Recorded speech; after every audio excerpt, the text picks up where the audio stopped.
Did you know that as design, a sense of place is more impactful than a sense of time, according to a 2018 architectural science review?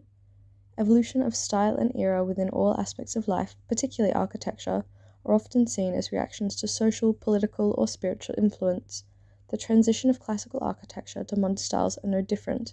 Within France, the effects of the Industrial Revolution and foundings of new technologies, as well as various composite materials, were set to revolutionize the built environment. With the current ideals of architecture resting in the styles of classical, Baroque, and Renaissance, these heavily decorated, biblically focused works often preferred and seen as a representation of culture, art, and aesthetics, and the response to the new industrial styles and movements of plain, geometric, and the exposed structure, originally frowned upon, seen as a disrespect to the history of the city.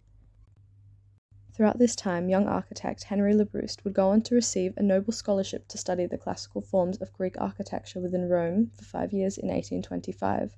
Upon learning the classical forms and gaining knowledge of the new materials available at the time, he saw opportunity to enhance current forms within the built environment.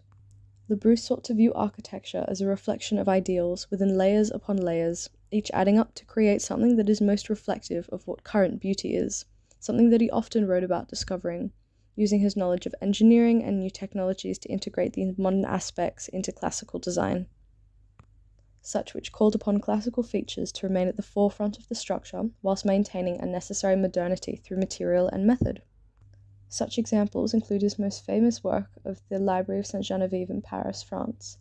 defined as a work of neoclassical architecture taking steps towards an at the time unfound modernist movement, such which highlights a focus on materiality, exposed supporting structures, and less religious motifs. The library is viewed in two parts: the exterior, being notably simple and plain, embracing a minimal ornamentation demonstrating its modernity, yet simple nods to traditional styles are shown throughout the work around the facade, and usage of Roman arches and Corinthian columns throughout its entirety.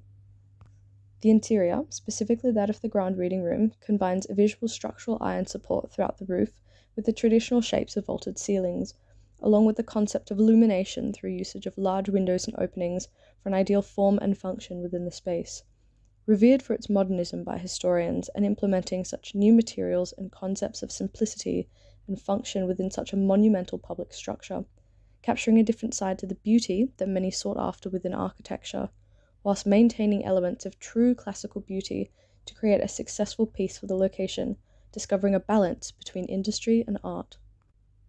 Labrouste, going on to construct other public buildings and teaches architectural knowledge and theories, specifically that functionality and form must be considered, and his ideas in which beauty within the built environment is dynamic and changes naturally with the changing of the social world surrounding, yet understanding that there is beauty in tradition and respect.